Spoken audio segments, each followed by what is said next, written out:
our next video first is going to be someone you know, my next door neighbor, but someone who we've become very excited about. We see her on World News Tonight, and we see her prepping now for a presidential debate on September 10th, if there will be one. And we see her serving on ABC's Good Morning America. And so you watch the screen with me for this next video. We can go to the videotape. That was her in the races. Welcome. We are here with the inimitable Linsey Davis. Thank you so much for joining us. What a blessing to be a part of this with you, Sujay. Friend, neighbor, star, a wonderful person who's part of the Azurist community. This is a historic Black beachfront community, and tonight we're celebrating. It's a celebration of our culture. So can you just give a shout out to the audience tonight? Yes. Hello, Sag Harbor, Sands, the whole community, the whole shebang out there, out in Sag Harbor, Long Island. Well, we love you. We love your family. It's just a joy to be your neighbor. But we've watched you grow. But you have a particular connection in terms of your career to Sag Harbor. What's that connection?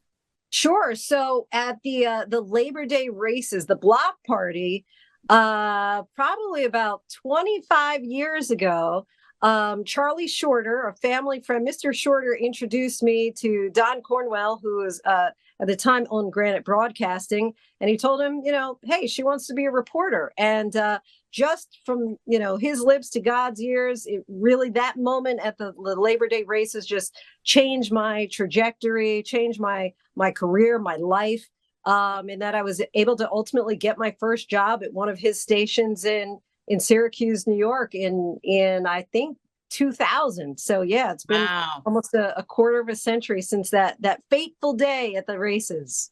That's amazing. But you also did the work. And what would you say to young people? We're going to have a next generation segment as well. But you put the time in, you had to relocate, you did the work. What would you say is A plus B plus C equals success? What are those formulas?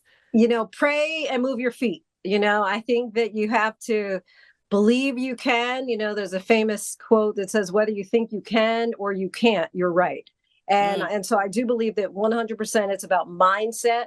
I believe that a lot of that has to do with faith and believing in yourself, in what's possible, and that whatever you can't do, sometimes you just have to give it over to God to do the rest. But certainly a lot of hard work. And as you mentioned, I moved a bunch of different places and was always the low person on the totem pole, working all the holidays and weekends and nights, and in many cases resetting and starting that again and again at each location. But I have to say that growing up in Sag Harbor and seeing people who were doing amazing things opened up my mind to what was possible. And they were doing amazing things, but they made it seem like it was ordinary. And so then it's like, well, if they can do it, why can't I? And sometimes, people say you have to see it to be it. And I think that I was surrounded by people who were, making it happen in different venues of their lives. And it gave me a different perspective and mindset early on. Well, now you're working weekends again, but it's as World News Tonight anchor. You did the State of the Union. You also did the Oscar coverage, your wife, your mother. So how do you get your balance, with your life? How do you get your balance? Sag Harbor. I know it. I know that's right. You'll see me out there, with no makeup done, just baseball cap, flip flops, and that's my place to just kind of decompress and exhale.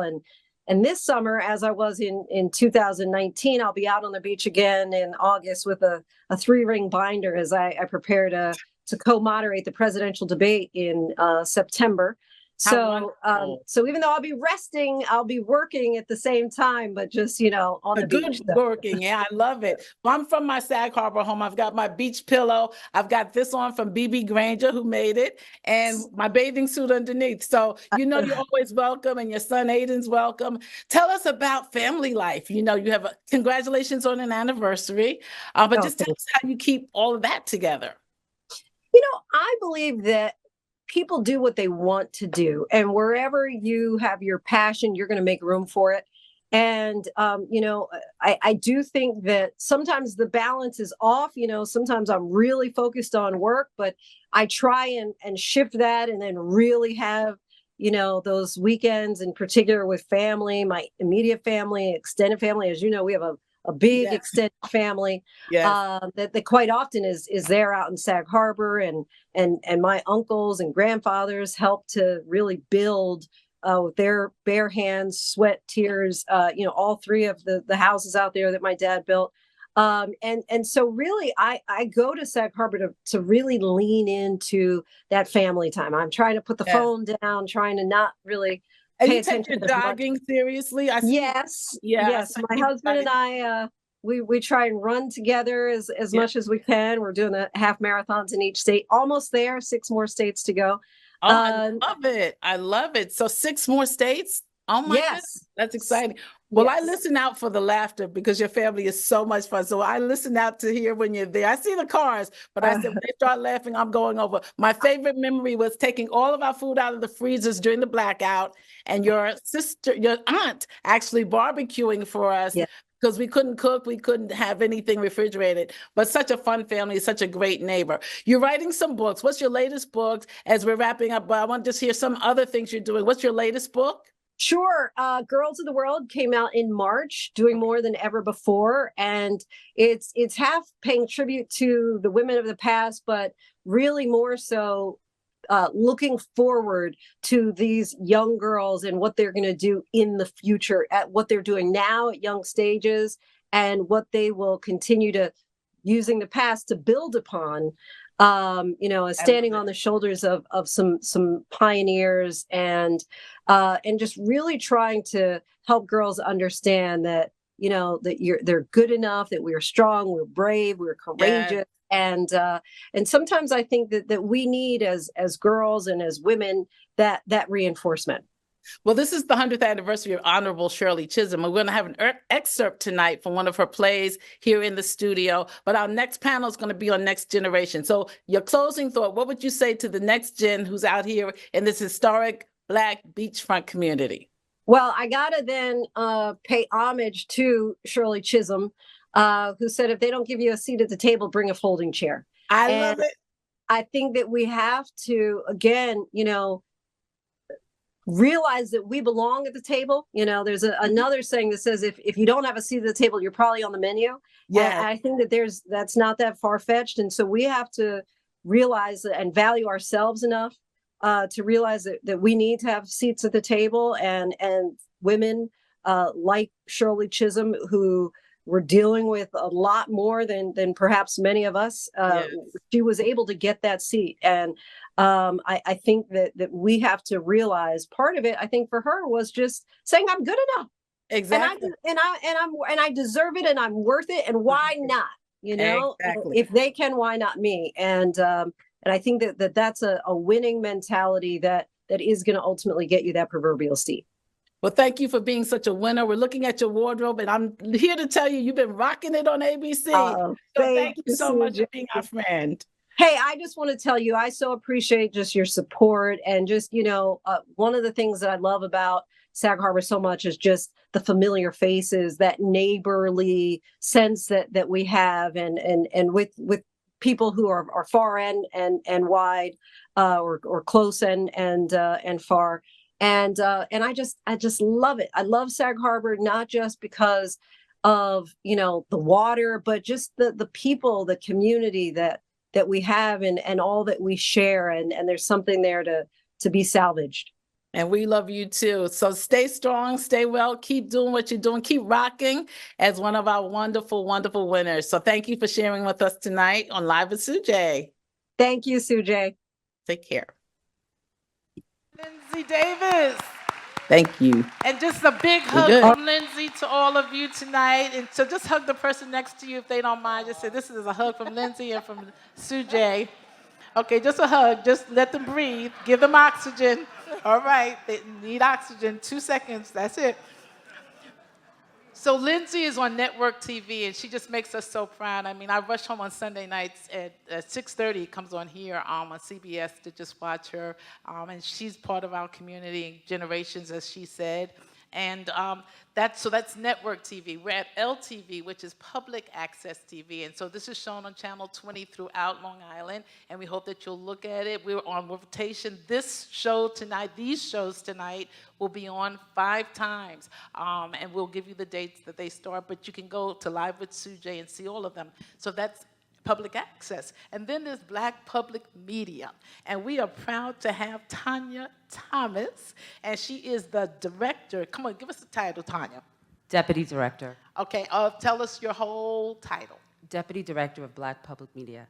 Love it. So tell us what Black Public Media does for those who have media ideas and who want grants. Tell us what you do. Well, we develop, fund, produce media content about African Americans and about the global Black experience. We fill a void. We all know that there's a lack of resources when it comes to what we have access to. So, there's a lack of access to tools, to funding, to technology, because technology is constantly changing. Yes. And Black Public Media, we bring those resources to storytellers. We've been doing this for 40 years. It's amazing. Over 40 years, actually. As we were looking at your video, one of my friends said, I'm part of this grant making that she just did. And so then Crystal said, let's have Tanya on. So it's 2 degrees of separation in terms of our whole world. I think we have a video from you. Do we have our video queued up on Black Public Media so we can see some of the things that you've done? It's been amazing. Black Public Media's mission is to support the development of visionary content creators and distribute stories about the global Black experience. Here's how we do it.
How do people find you, and how do you find the creatives?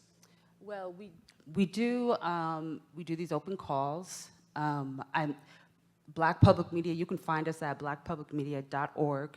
We are very friendly over there. You can send content directly to our submittables platform. You can also reach out to the staff there. You can reach out to me. If you have something that you produced and you want us to take a look at, you could send it to me. I'll get it to our producers, and we'll take a look at it and see if it fits into our mission. We're looking at, we support all genres, but we are steeped in documentary filmmaking. If you saw I Am Not Your Negro, or what is it, Daughters of the Dust? Oh, yeah. Mr. Soul, there's countless films that we've funded, that we've advised on, that we've mentored the filmmakers. So I just want everybody to know about Black Public Media, because honestly, I didn't know much about Black Public Media before I started working there. And I think everybody should know that we're here. We're a national organization, and we're here to tell our stories. And you've done a lot in media. You worked for Rwanda Watts and some other significant, but this is significant work, and I appreciate it. So Linsey's my neighbor on one side, and Tanya's on the other side. So I think y'all just gonna make a film with me, a film of me sleeping or something, because I'm like right in the middle of y'all. But I'm just excited. But you're also a part of Azure Rest in Sag Harbor. You're raising your daughters here. So what's one of your favorite memories of being part of our village? Oh, so many memories. I'm one of the newbies. I know you said you're a newbie, but I'm really a newbie. We got here, my husband's over there. Hey, Um, husband, baby. we got here in 2018, and everybody has been incredibly welcoming. They've opened their doors. We've heard all the stories about everybody calling people auntie and uncle, and it's been really wonderful to be welcomed into this community.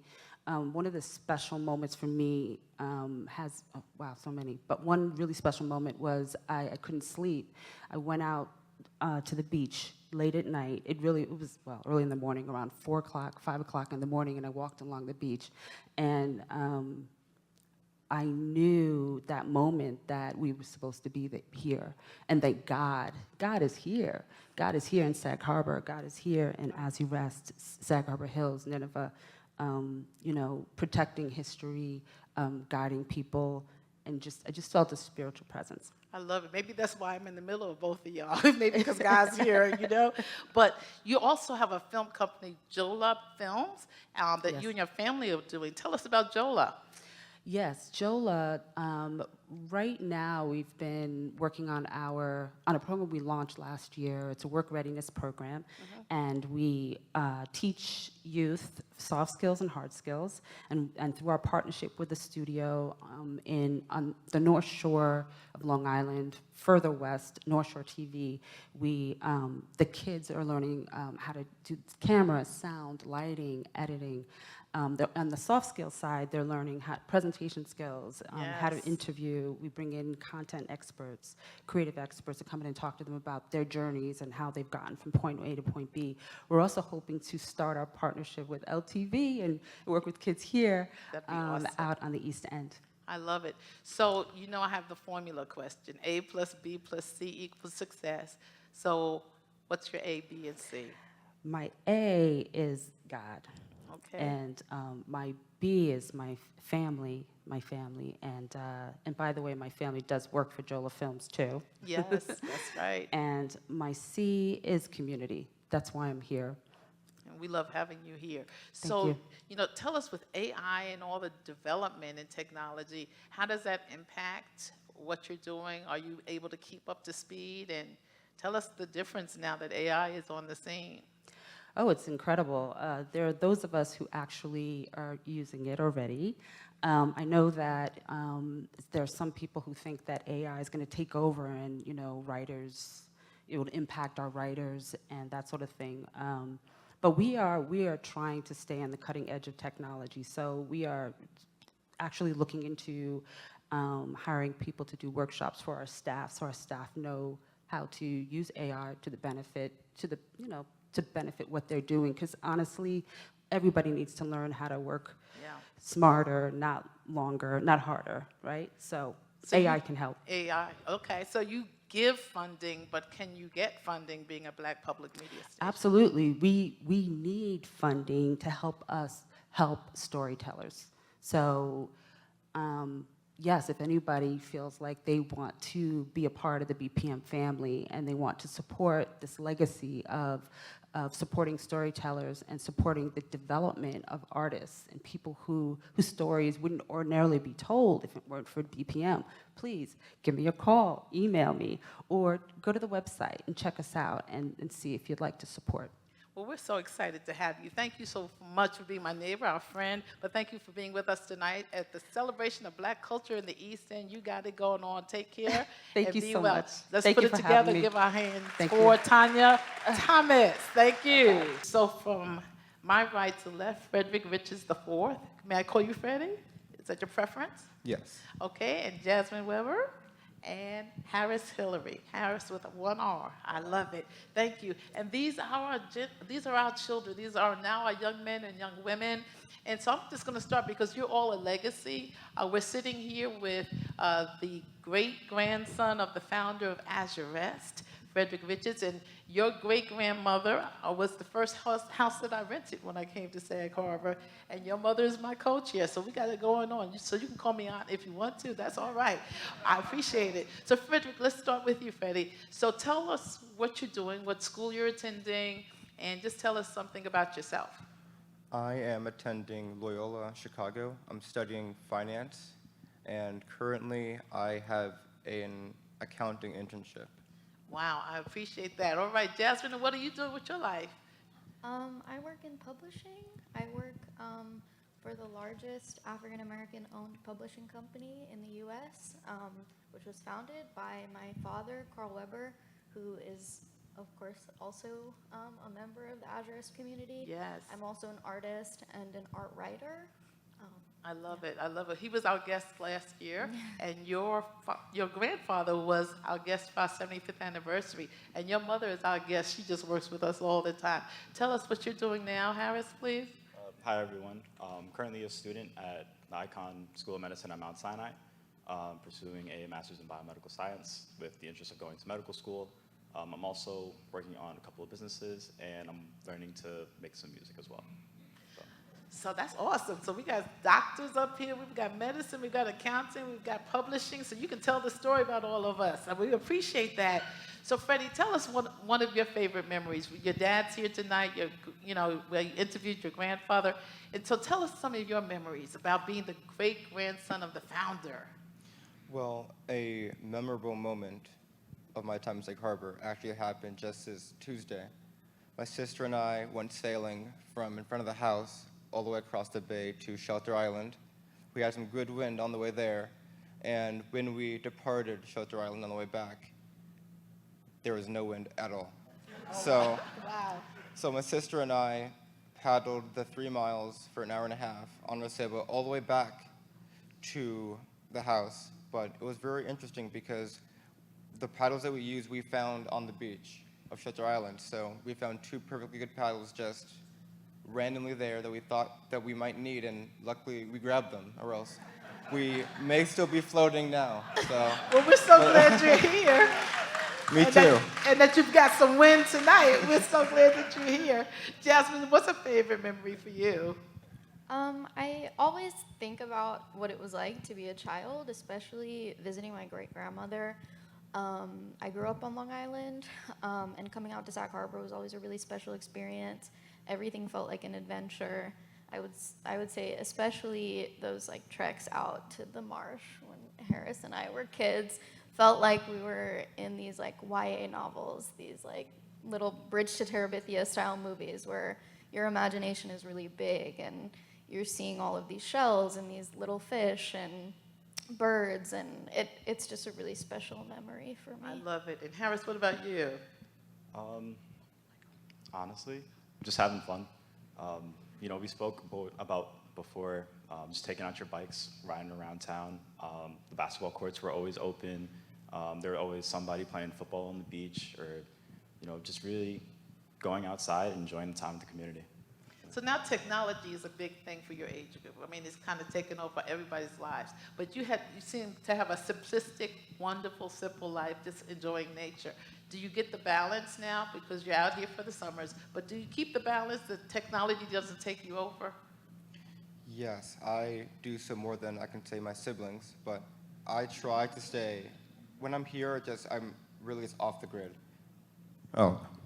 When I'm here, I'm really just off the grid. I'm more focused on being in the moment and enjoying the time with the people that I see really only once or twice a year, so I try to make the most of it.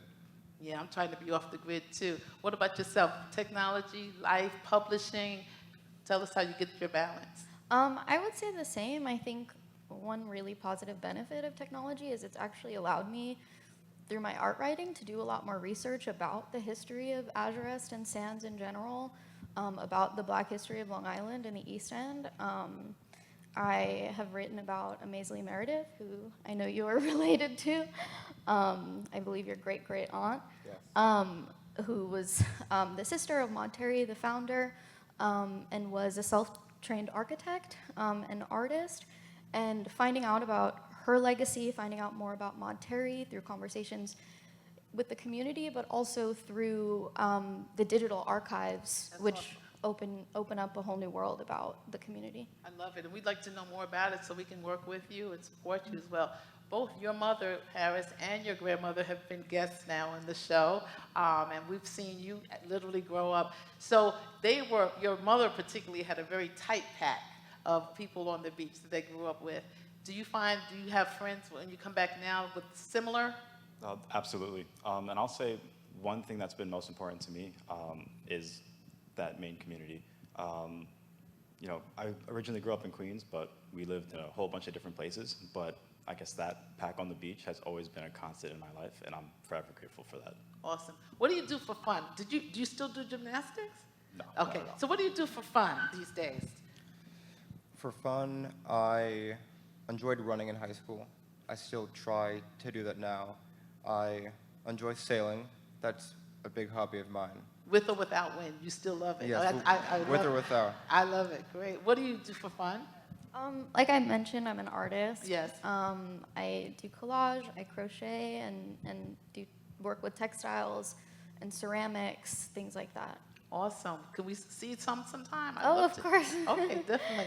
Harris, what's your favorite pastime? I like to party. You like to party? Yeah. That's being honest. I love it too. I love it too. Well, we got DJ over here. We hope if you give me a dance, if I'm not too old, I can still shake a leg. Little as they electric say. slide, two-step. I could do the electric slide two-step. Yeah. Okay, that's all right.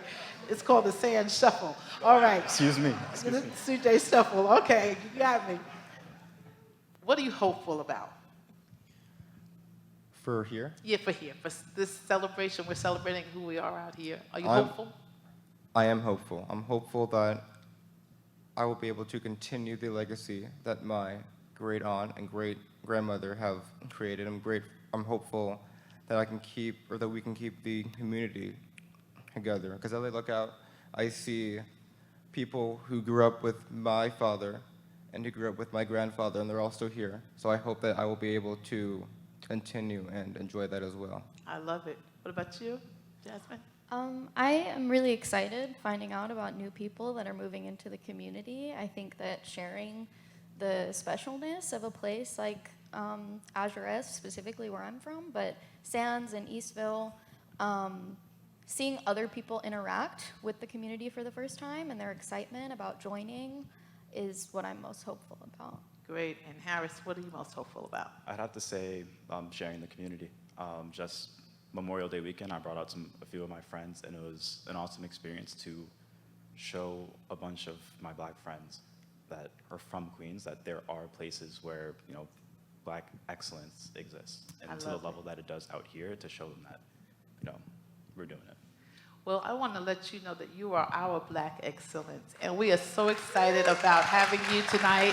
Won't you join me in thanking Harris Hillery, Jasmin Weber, Fredrich Richards IV. These are our next gen, but you are our present gen. Black excellence in action. Let's give them a standing ovation. I think y'all deserve it. Thank you so much.